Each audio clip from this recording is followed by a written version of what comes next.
Bueno, pues damos un saludo a las personas que se conectan también a través de nuestra plataforma de comunicación y deseamos que el Señor las bendiga con el tiempo que vamos a estar con su palabra. Vamos a continuar con esta serie de enseñanzas que estamos llevando a cabo acerca del bautismo en el Espíritu Santo. Estamos tratando temáticamente con una doctrina bíblica. Estamos tratando de comprender juntos todos los detalles importantes de esta doctrina bíblica.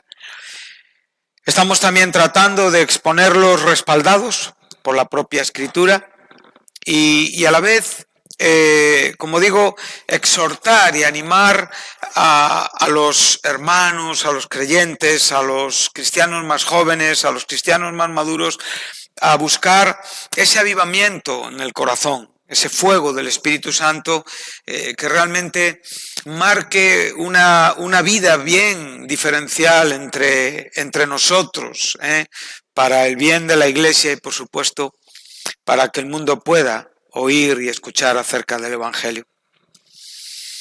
No pretendemos, en cierta manera, explicar los métodos de Dios, porque eso le corresponde a Él y eso lo hace Él mejor que nadie. Pero pretendemos hablar de aquello que Él nos ha dado el derecho, la autoridad, por gracia, de poder exponer, que es la Escritura, la Biblia, y hacerlo con temor, hacerlo con respeto, y sobre todo tratándose de una doctrina tan importante como es el bautismo en el Espíritu Santo. El otro día hablaba con unos hermanos que en este último tiempo están encontrando muchas experiencias, en cierta manera no desconocidas, conocidas pero no habituales. Entonces están viviendo asuntos a veces de carácter profético, asuntos de carácter, con un cierto renuevo, novedad en la propia comunión en Cristo. Yo creo que esto nos viene bien y creo que el bautismo en el Espíritu Santo, esa obra del Espíritu Santo que claramente es representada en esta experiencia y que después continúa en la vida del creyente, que fielmente se conduce con el Señor, tiene mucho que ver con esto, porque esa propia experiencia después lleva consigo las propias señales y evidentemente el propio desarrollo de los dones, de lo cual también estamos hablando y están quedando pues unas clases que están ahí para poder aprender. Entonces hemos podido ver y concluir que el bautismo en el Espíritu Santo no es el nuevo nacimiento y que claramente lo hemos separado como una experiencia diferente, ¿sí? Como hemos dicho, en naturaleza y en propósito y en tiempo. O sea, no hemos podido establecer un tiempo igual para todos aquellos que han vivido en el testimonio escritural esta experiencia, pero sí hemos visto que el nuevo nacimiento es una cosa y el bautismo en el Espíritu Santo es otra. O sea, es algo que sucede después de nacer de nuevo. A veces puede parecer casi simultáneo, pero es diferente y debe de verse siempre en esta manera. Entonces hemos podido ver que no es el nuevo nacimiento y lo hemos podido corroborar a través de las diferentes experiencias de carácter pentecostal que tenemos en el libro de los Hechos. Hay algo que hoy vamos a estar hablando de dos asuntos. Uno tiene que ver con la idea de que el día de Pentecostés fue un día irrepetible, ¿no? Y vamos a ver que esto en la intención de Lucas no es el propósito por el cual él nos deja relatado lo que Pedro predicó en el capítulo 2 de Hechos. No vamos a ocupar mucho tiempo con esa historia porque creo que lo que me gustaría en esta tarde es hablar acerca de la promesa del Padre. Entonces, vamos un momentín al libro de los Hechos, al capítulo 2, y para una mayor amplitud en la enseñanza relativa a que Pentecostés es un hecho que no se ha repetido en el sentido de tiempo, momento o fecha. Fue el momento que vivieron los 120 en el aposento alto, pero la experiencia en el sentido del bautismo en el Espíritu Santo sí se repitió posteriormente. Y mínimo, hemos visto más de 4, pero hay 4 experiencias en el libro de los Hechos que claramente nos hablan de que sucedió lo mismo que el día de Pentecostés. Entonces, esto es muy, muy importante. Vamos a ir al capítulo 2 de Pedro y vamos a venir hasta el versículo 14. Y como dije, en la introducción a los dones del Espíritu Santo se desarrolla esta enseñanza. Y por lo tanto, quien la quiera ver un poquito más ampliada, la tiene ahí. Vale, yo sencillamente hoy voy a tratar de mostrar con 2 detalles que creo que son importantes el asunto de que no fue un hecho concreto e irrepetible, sino que la misma experiencia se repitió más veces. Dice así el verso 14. Entonces Pedro, poniéndose en pie con los 11, alzó la voz y les habló diciendo: varones judíos y todos los que habitáis en Jerusalén, esto os sea notorio y oíd mis palabras. Porque estos no están ebrios, como vosotros suponéis, puesto que es la hora tercera del día. Estaríamos hablando de las 9 de la mañana de nuestro reloj. Mas esto es lo dicho por el profeta Joel. Y en los postreros días, dice Dios, derramaré de mi espíritu sobre toda carne, y vuestros hijos y vuestras hijas profetizarán, vuestros jóvenes verán visiones, y vuestros ancianos soñarán sueños. Y de cierto, sobre mis siervos y sobre mis siervas en aquellos días derramaré de mi espíritu y profetizarán. Vendría a ser una comunidad profética, y daré prodigios arriba en el cielo y señales abajo en la tierra, sangre y fuego y vapor de humo. El sol se convertirá en tinieblas y la luna en sangre antes que venga el día del Señor grande y manifiesto, y todo aquel que invocare el nombre del Señor será salvo. Bueno, Pedro está usando un texto del Antiguo Testamento que viene en el capítulo 2 de Joel a partir del versículo 28. Podríamos decir que este texto profético del Antiguo Testamento sería el texto más adecuado para poder hablar acerca del bautismo del Espíritu Santo o en el Espíritu Santo relativo a la propia promesa del Padre, ¿sí? Este, digamos, sería el texto más completo porque es un texto que en cierta manera la Biblia ha escogido para citárnoslo aquí. Y es por eso que es el texto mejor. No porque yo lo diga, sencillamente porque Pedro lo escogió. Y porque Lucas, inspirado por Dios, dejó registrado lo que Pedro dijo. Entonces, cuando estamos hablando acerca de lo que aquí este texto nos está enseñando, sabemos perfectamente, algunos, y los que no lo saben, pues yo se lo digo en esta tarde, que esta profecía es una profecía que ha tenido un cumplimiento parcial. Cuando hablamos de un cumplimiento parcial, estamos hablando de que hay una parte de esta profecía que se cumplió el día de Pentecostés. Pero no solamente tuvo ese cumplimiento parcial, sino que es una profecía que espera un cumplimiento completo.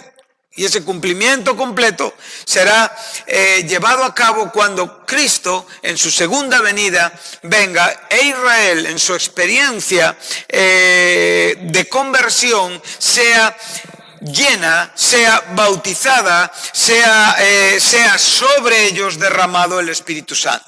Entonces, este asunto, vemos que hay una parte que se cumplió y otra parte que está por cumplirse. O sea, esto es una profecía con un cumplimiento parcial y a falta de un cumplimiento completo. Pero en este caso, aquí lo que está usando Pedro tiene que ver con la iglesia, no tiene que ver con Israel. Sabemos que aquí hay hombres de nacionalidad israelita, judíos, incluso que venían de la propia religión judía, que fueron convertidos en este tiempo y que evidentemente recibieron los beneficios y las bendiciones de Dios, no solamente en concederles el arrepentimiento para vida, sino en concederles también el don, evidentemente, del Espíritu Santo. ¿Sí? Entonces, esto tiene que ver con la manifestación o, digamos, la inauguración de los postreros días por la propia Iglesia manifestada. ¿Sí? Nosotros entendemos los postreros días, tanto vienen a decir que es el tiempo en el cual está muy cerquita el regreso de Jesucristo, como los postreros días evidentemente comenzaron con la propia Iglesia y con la propia persona de Jesucristo en este mundo. Entonces, en este tiempo, Pedro está diciendo, ya estamos en los postreros días, ¿sí? Entonces, en esos postreros días se llevó a cabo el derramamiento del Espíritu Santo, dando cumplimiento a la profecía de Joel. Pero muchas personas dicen que esto sencillamente sucedió aquí y que esta profecía se cumplió, en ese medio cumplimiento, se cumplió aquí, lo cual no es correcto.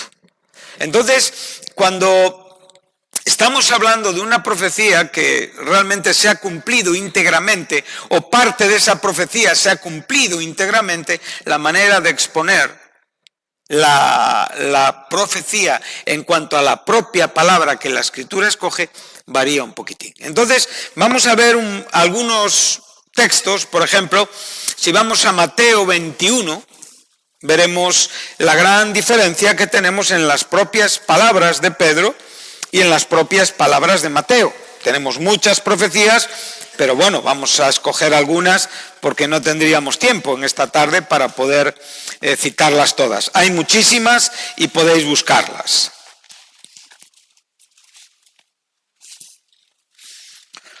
Nos dice así: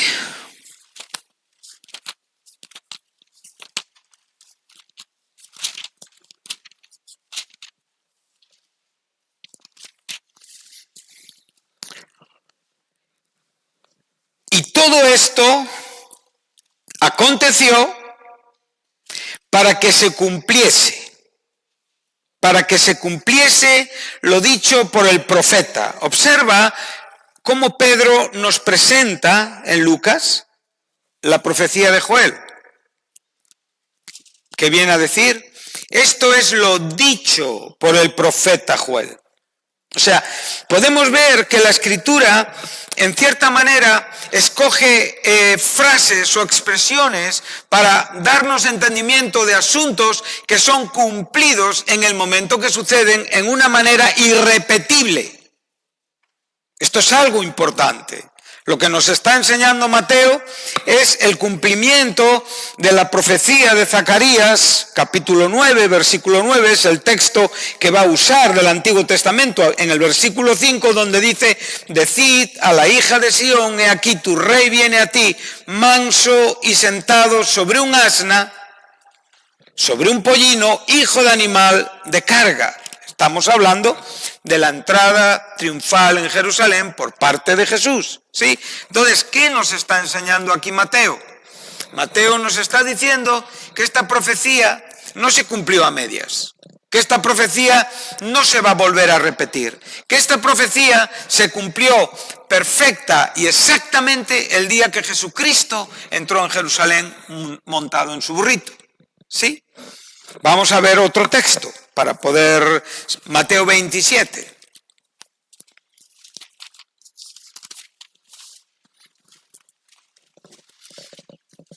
Mateo 27, en el versículo 35.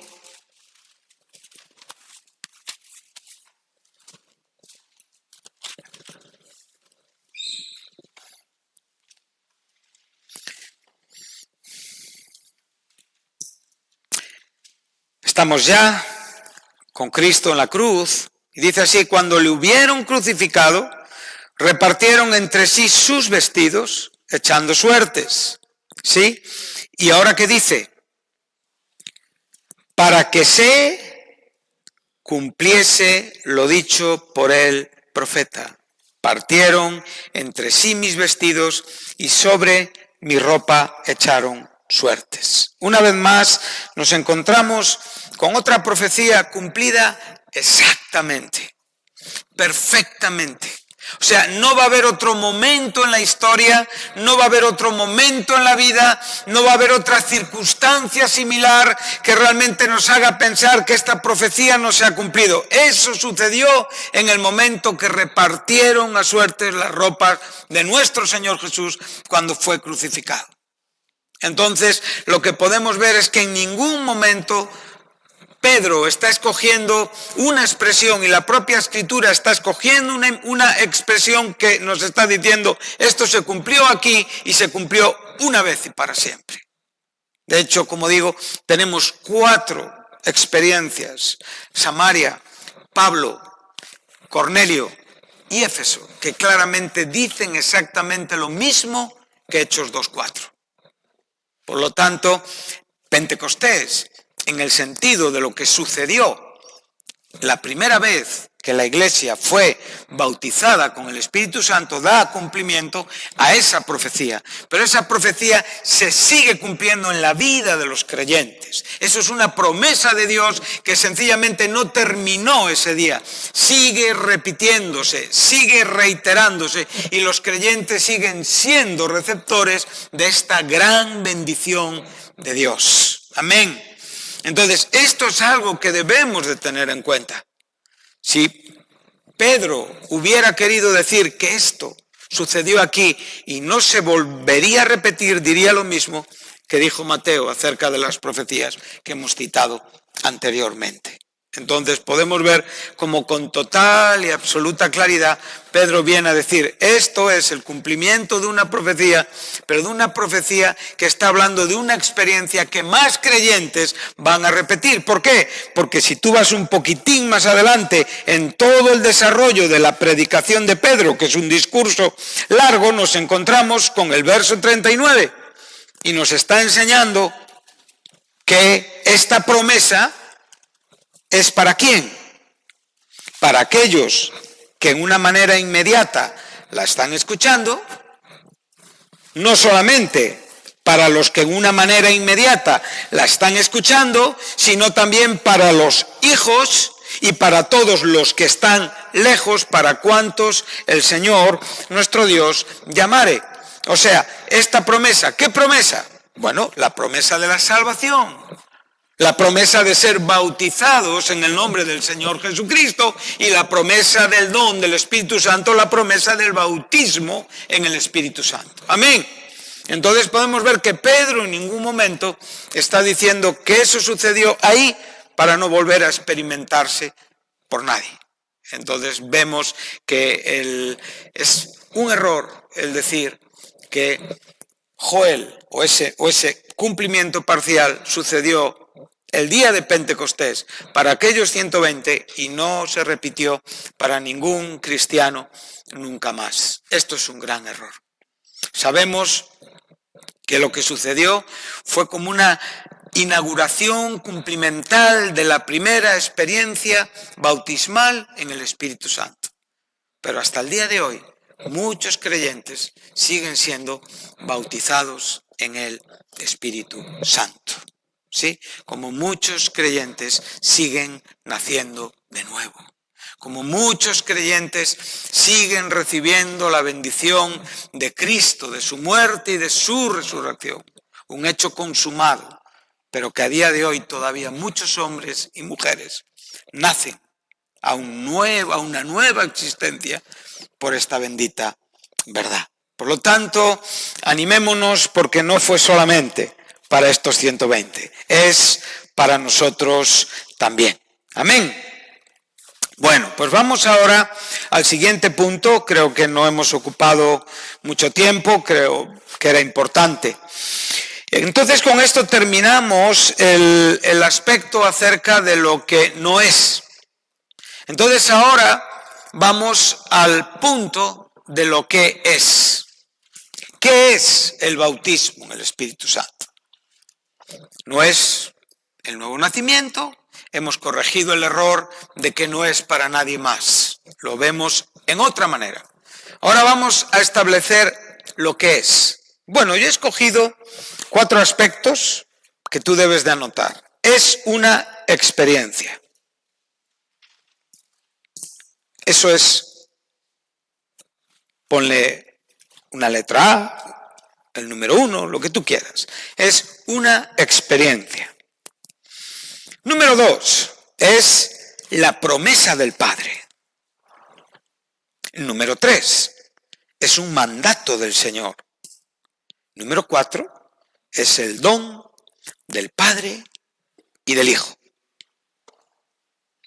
Número 1, es una experiencia. Número 2, es la promesa del Padre. Número 3, es un mandato del Señor. Número 4, es el don del Padre y del Hijo. Entonces, vendríamos a decir, entonces, el bautismo en el Espíritu Santo es positivamente una experiencia, la promesa del Padre, un mandato del Señor y el don del Padre y el don del Hijo. Estos 4 aspectos son muy importantes a la hora de comprender esta doctrina.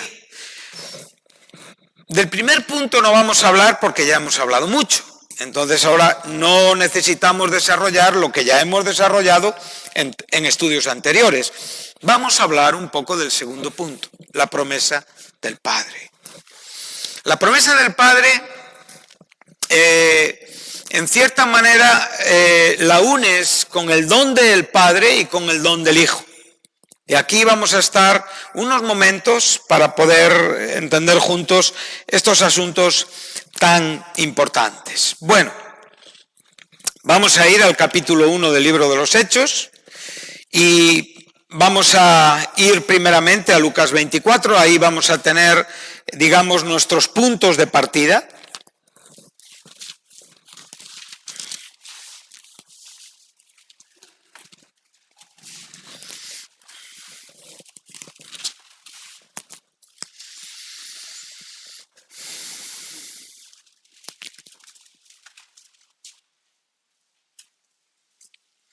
Ya estamos con las palabras, la última exhortación de Jesucristo a sus discípulos. Entonces Lucas, en el fin de su evangelio, que es el primer tratado, el segundo es el libro de los Hechos, dice así, Lucas capítulo 24, versículo 49. Él ya les ha hablado acerca del asentamiento y la predicación relativa al Evangelio, iban a ser testigos y ahora les dice, he aquí, yo enviaré la promesa de mi Padre. La promesa del Padre es también esta frase nos dice exactamente lo mismo. Yo enviaré la promesa de mi Padre sobre vosotros. Pero quedaos vosotros en la ciudad de Jerusalén hasta que seáis investidos de poder desde lo alto. Vamos al libro de los Hechos.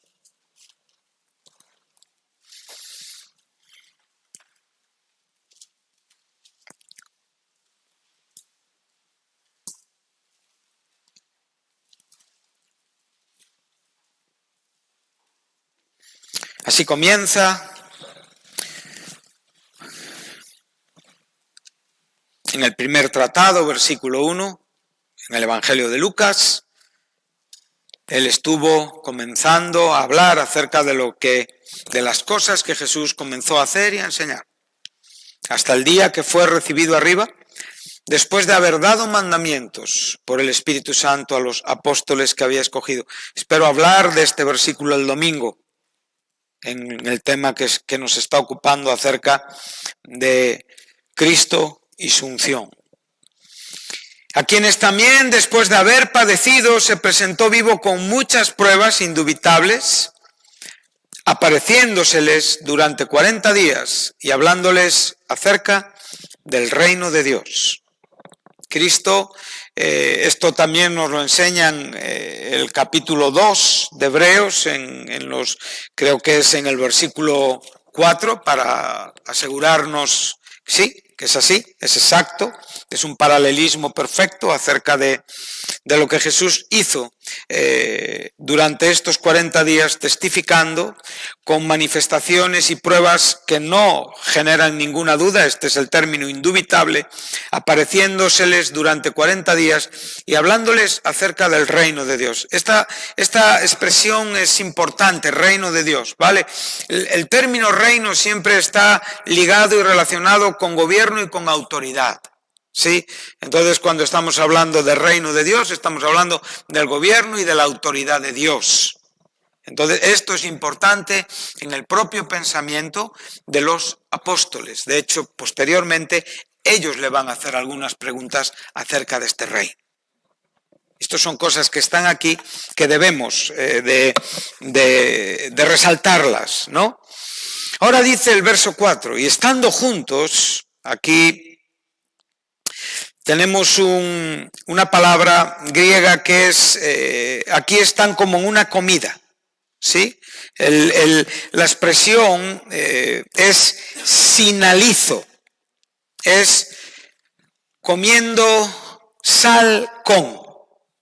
Viene a hablar acerca de una reunión como una cena, como una comida. Esto es lo que nos da a entender este término que tenemos aquí en este versículo 4. Una vez que están reunidos, ahí tienes un término que da fuerza al punto 3, que es un mandato del Señor. Les ordenó. O sea, no les dijo si os parece bien estar aquí o ir allá.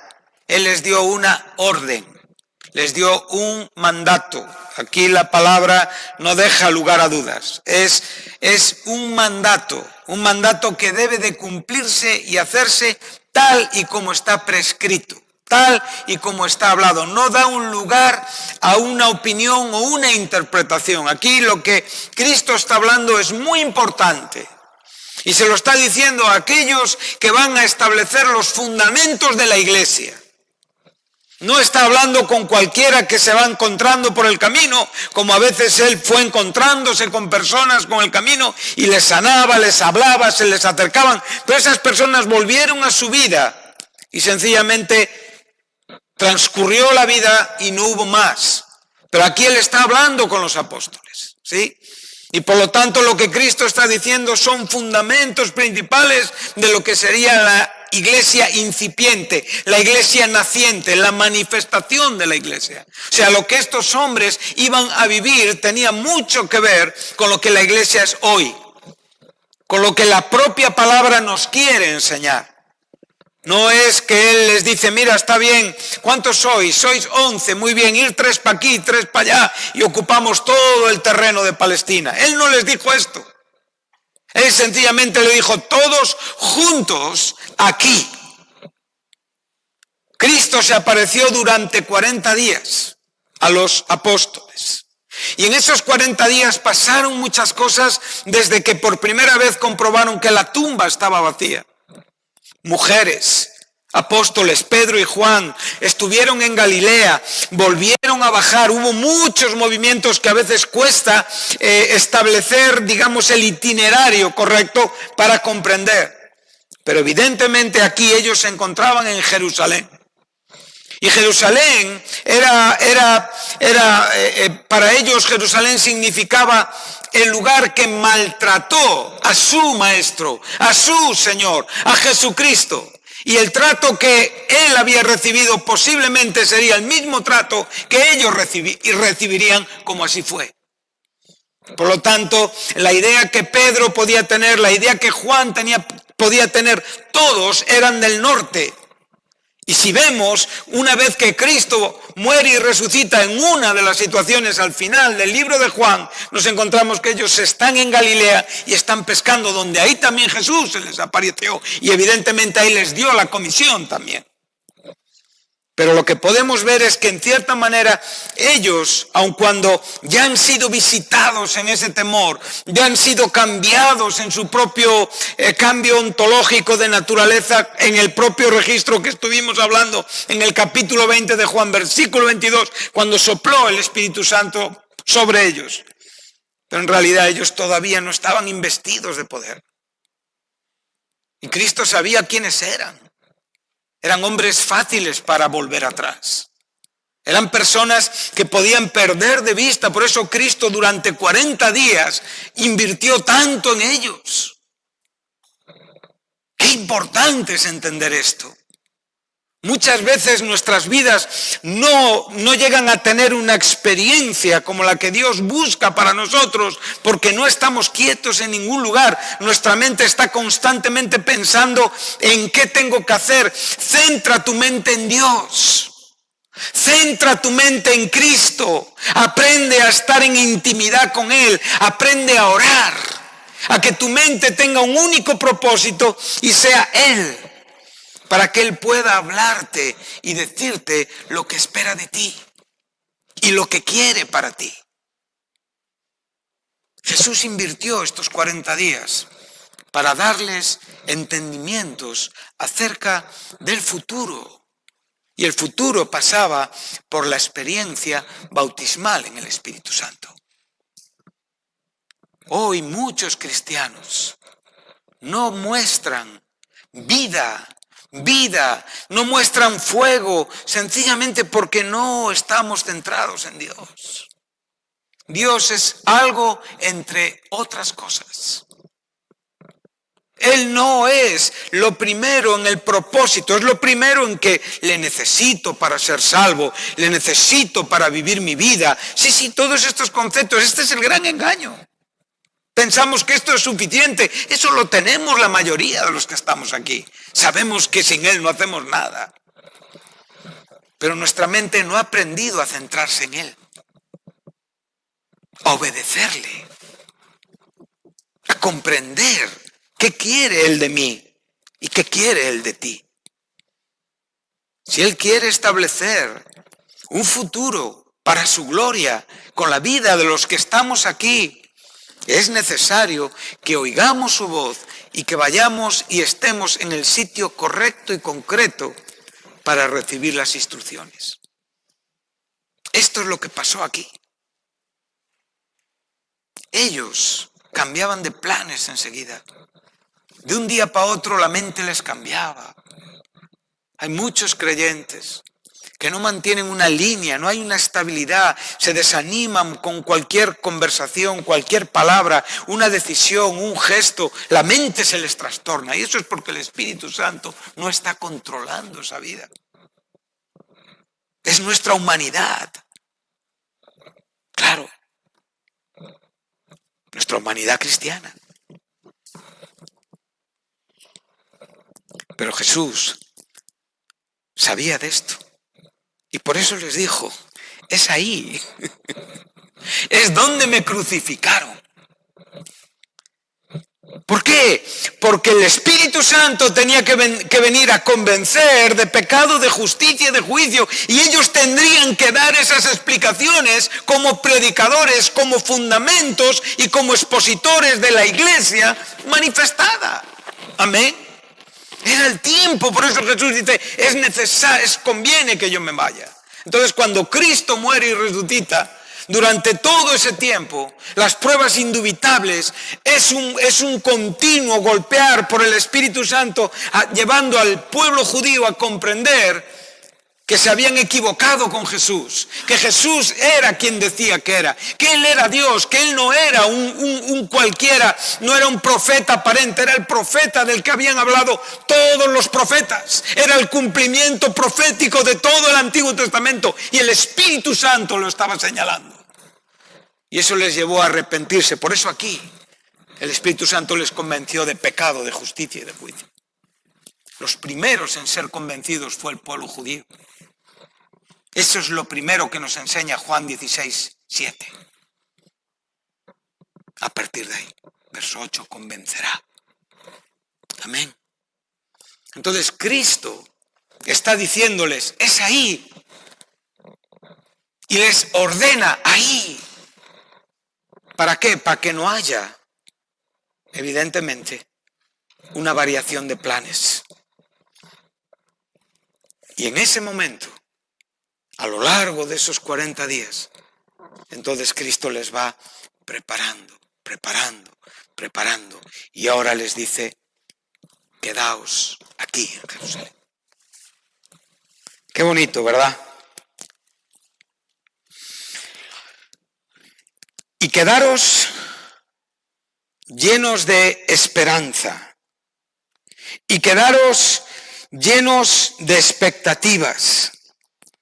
Y quedaros creyendo que vais a recibir un empoderamiento del cual yo os hablé. ¿Y qué es el empoderamiento? Es la promesa del Padre. Qué bueno. Observa, si tú te pones por un momento a pensar y dices, la promesa del Padre, muchas personas nos iríamos al Antiguo Testamento y estaría bien. Pero en realidad la promesa del Padre donde adquiere fuerza es en el aposento alto. Es en los capítulos 14, 15 y 16 de Juan. Porque eso sí tiene que ver con la iglesia. El Antiguo Testamento tiene que ver con Israel. Entonces, aunque la promesa del Padre tiene una existencia muy antigua en cuanto a propósito y en cuanto a la propia, a la propia información y a la propia claridad escritural, tiene su justo espacio y tiene su justo lugar en el Nuevo Testamento. Entonces esa promesa del Padre nosotros no podemos separarla de la propia bendición en cuanto a Cristo. La Biblia se va tejiendo versículo a versículo, capítulo a capítulo, frase a frase, palabra a palabra. Y tú te vas dando cuenta cómo todo va tomando forma en cuanto a lo que Dios va prometiendo, y esa promesa va adquiriendo cada vez más claridad según tú vas avanzando en la Escritura, y según tú vas avanzando en la Escritura tú vas viendo la promesa con mucha más claridad y con todo su contenido, ¿sí? Y por lo tanto esa promesa del Padre, que la podemos identificar con el bautismo en el Espíritu Santo, también evidentemente tiene y guarda una relación con la salvación. Entonces todas estas cosas son cosas de gran valor y de mucha importancia. Vamos un momento a Juan y vamos a citar dos textos para que veamos la importancia de lo que la promesa del Padre es.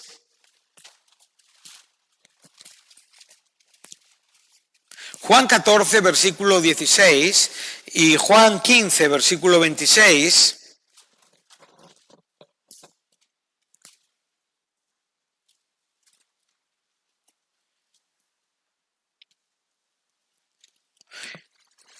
Nos habla acerca de la promesa del Espíritu Santo, ¿sí? Entonces, la promesa del Espíritu Santo guarda una relación inequívoca, evidente, sin lugar a dudas, con lo que es en sí misma la promesa del Padre, ¿sí? Por lo tanto, lo que Cristo les está hablando en el aposento alto también tiene una relación directa con lo que sucedió el día de Pentecostés. ¿Sí? Entonces dice así, si me amáis, guardad mis mandamientos. Y ahora dice, y yo rogaré al Padre y os dará. ¿Quién dará? El Padre. ¿El Espíritu Santo es el don de quién? ¿Es el don de él? Es el don del Padre. ¿Sí? Entonces, en este versículo no tenemos ninguna duda. Os dará otro consolador, o sea, otro como Cristo, para que esté con vosotros para siempre. El Espíritu de verdad, al cual el mundo no puede recibir porque no le ve ni le conoce, pero vosotros le conocéis porque mora con vosotros y estará en vosotros. Bien, vamos al capítulo 15.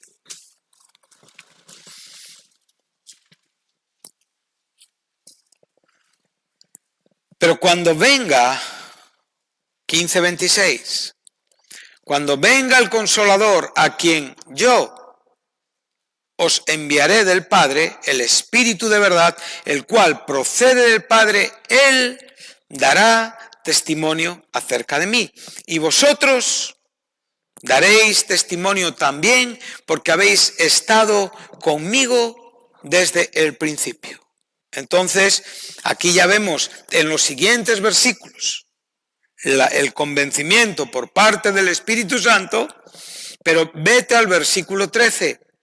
Dice, pero cuando venga el Espíritu de verdad, Él os guiará a toda la verdad, porque no hablará por su propia cuenta, sino que hablará todo lo que oyere y os hará saber las cosas que habrán de venir. Hay quien ve aquí el resto de la escritura que estaba por escribir. ¿Quién escribió la Biblia? El Espíritu Santo. O sea, todo entra dentro de la doctrina del Espíritu Santo. Pero no podemos separar, evidentemente, de la propia promesa del Padre.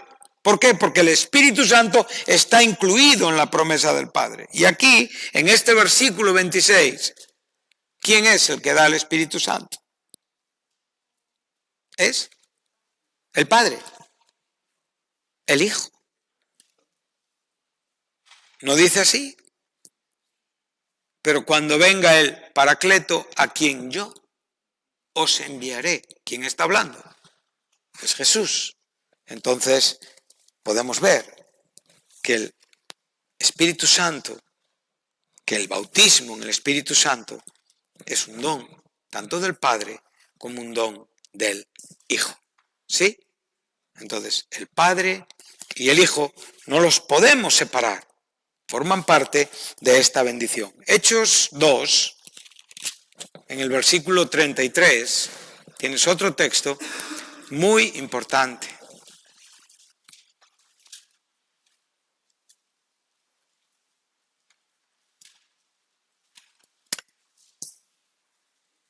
Y este ya es concluyente y definitivo, ¿sí? Tendríamos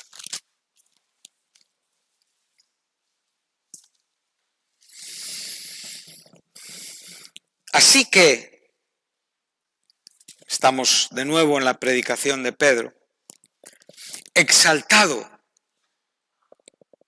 por la diestra de Dios, o sea, la resurrección del Hijo fue llevado a cabo por el propio poder del Padre, ¿sí? Y habiendo recibido del Padre la promesa, aquí tenemos una transacción, por decirlo de alguna manera, o sea, una administración entre el propio Padre y el propio Hijo, explicada por el propio Pedro. En el momento en el que Cristo asciende y resucita, se lleva a cabo y se cumplimenta la parte fundamental e importante de todo lo que es posterior. Sin su resurrección, sin su exaltación, sin su glorificación, sin su sentarse a la diestra del trono de la majestad de las alturas, evidentemente nada sucedería posteriormente.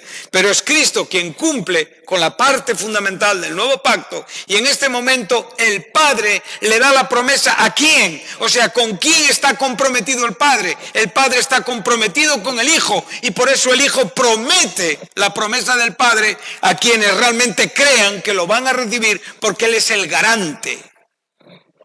No está diciendo que es la actitud de Pedro, no está diciendo que es la actitud de Juan, no está diciendo que ellos son la seguridad de que esto va a ocurrir. Él les asegura que va a ocurrir porque Él se va al Padre, y porque en el momento en el que Él llegue al Padre se produce esa bendición. Y eso sucede en el momento en el que Cristo muere, resucita y es ascendido y glorificado. Durante ese tiempo tenemos 40 días de sucesos para llevarnos hasta este momento, donde realmente vemos cumplida esta promesa, la promesa del Padre, el bautismo en el Espíritu Santo. Pero no podemos olvidarnos de todos estos detalles que estamos diciendo, ¿sí? Entonces, como digo, para este tiempo Pedro lo dice claramente, y habiendo recibido del Padre la promesa del Espíritu Santo, ha derramado esto. ¿Qué es lo que ha derramado? La promesa del Padre. ¿Y qué es lo que ha derramado? ¿Cómo lo explica Pedro? Es curioso, ¿no? Porque a veces decimos, bueno, lo que sucede en el corazón de las personas, ¿quién lo ve? El nuevo nacimiento, ¿quién lo ve? ¿No? ¿Qué le dijo Nicodemo a Jesús? El viento sopla, oye su ruido, pero no sabes. Así son los que nacen del Espíritu, ¿no? ¿No está hablando esto Jesús a Nicodemo? Pero aquí Pedro no está diciendo esto. Está diciendo que ha derramado lo que vosotros veis y lo que vosotros oís. ¿Y qué es lo que ven y oyen? Evidentemente, los sucesos acontecidos por medio de todo ese viento, de toda esa serie de situaciones, de todas esas señales manifestadas, de todas esas lenguas audibles, todo lo que pudieron ver y todo lo que pudieron oír estaba relacionado, estaba completo, estaba sucediendo y aconteciendo en el bautismo en el Espíritu Santo. Entonces, ese suceso, Pedro lo identifica como un acontecimiento que aquellos que estaban allí lo vieron y lo oyeron. Sí, por lo tanto, está dentro de la propia predicación del Evangelio. ¿Y qué pasó después? Estas personas se arrepintieron. Y esos miles que recibieron a Cristo les vemos siendo llenos del Espíritu Santo momentos después, ya en el capítulo 4 del libro de los Hechos. Esto es muy importante. Entonces, para unir a esto que estamos, el verso 32 del capítulo 5 del mismo libro de los Hechos, Pedro viene a decir lo mismo.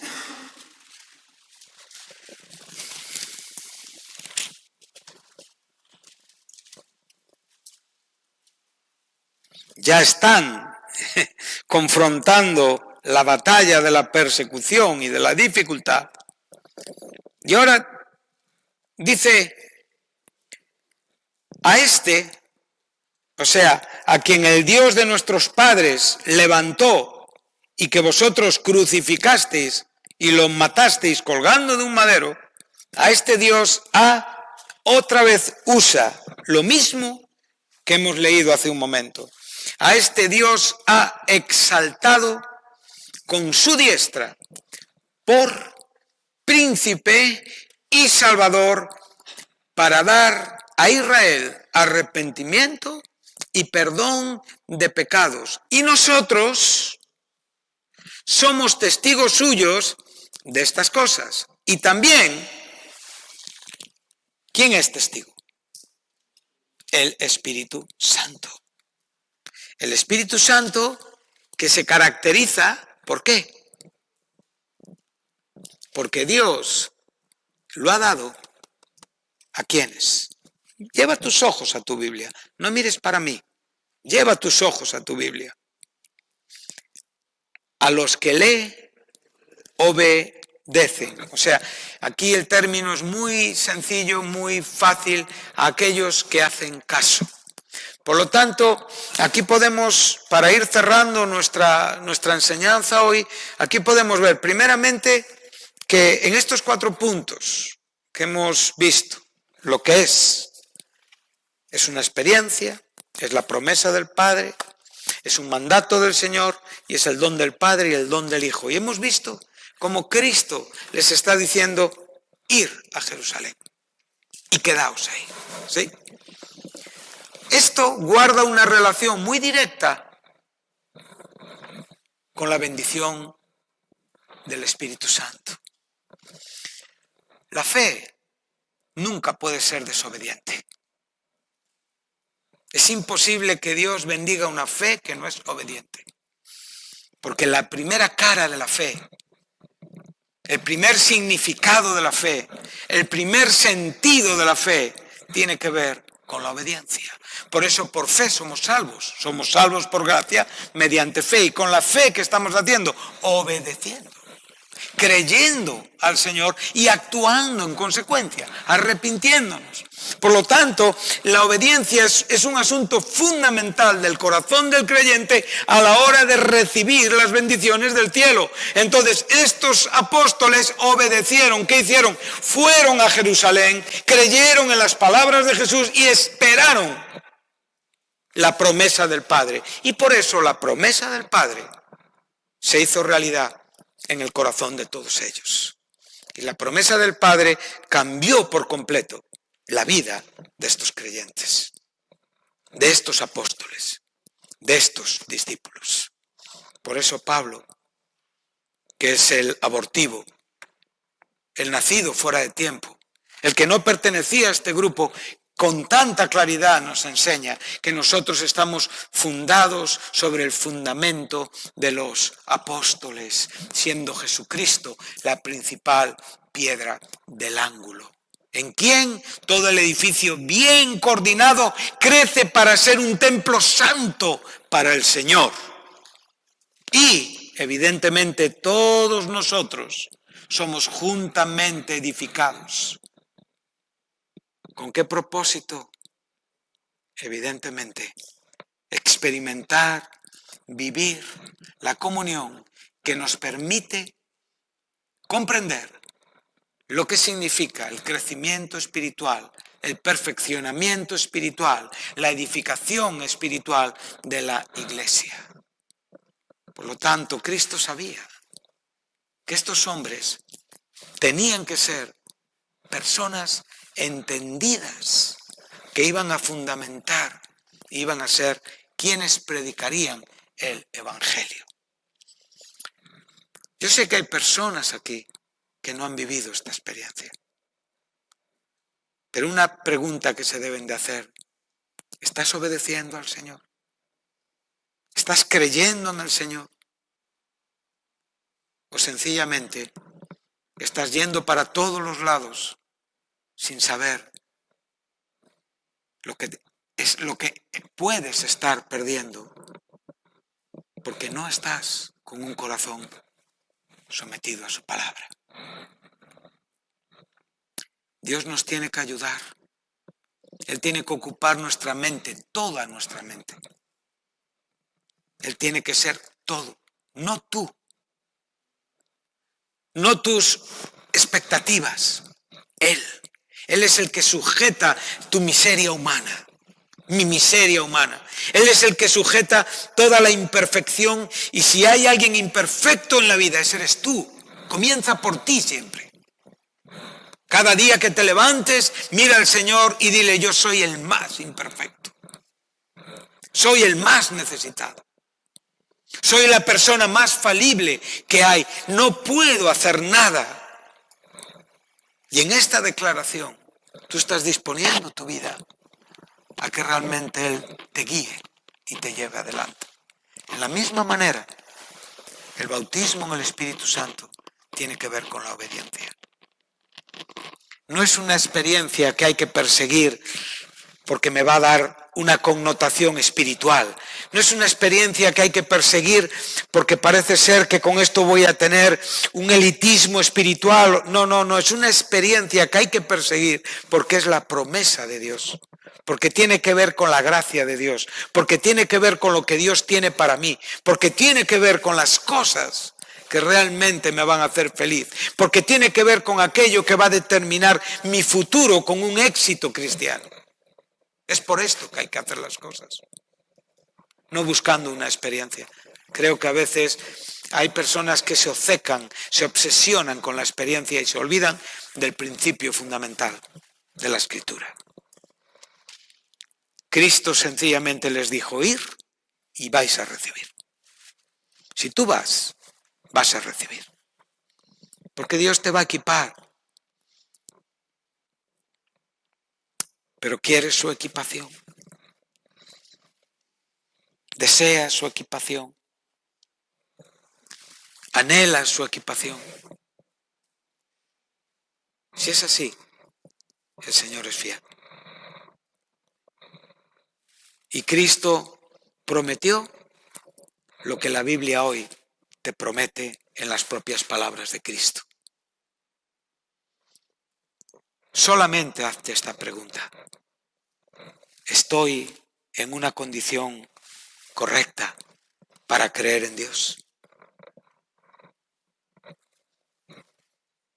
Y que el Espíritu Santo te la conteste. No, de verdad, lo último que desearía es tratar de trasladar ideas intelectuales, mentales, teológicas, sin más. No es este mi propósito. Siento y percibo mucha necesidad a mi alrededor, en mí mismo y en todos vosotros. Y por supuesto, en todos aquellos que hoy pertenecen a la Iglesia del Señor.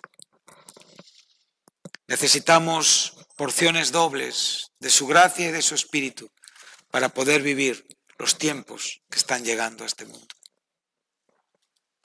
Lo que tenemos no es suficiente.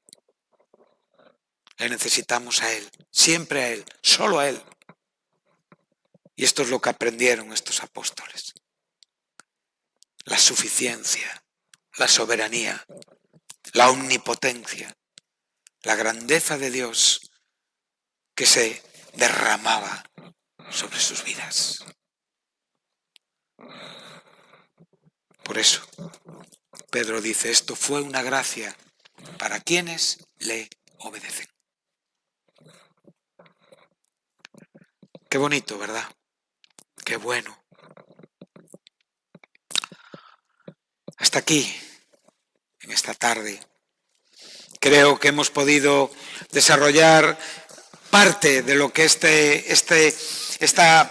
frase, esta bendita promesa, la promesa del Padre, la cual, si Dios nos permite, desarrollaremos un poquitín más en la siguiente clase. Pero creo que hoy hemos podido ver juntos asuntos de vital importancia. Que Dios os bendiga, que Dios bendiga a los que nos han seguido también. Espero que la palabra les haya edificado.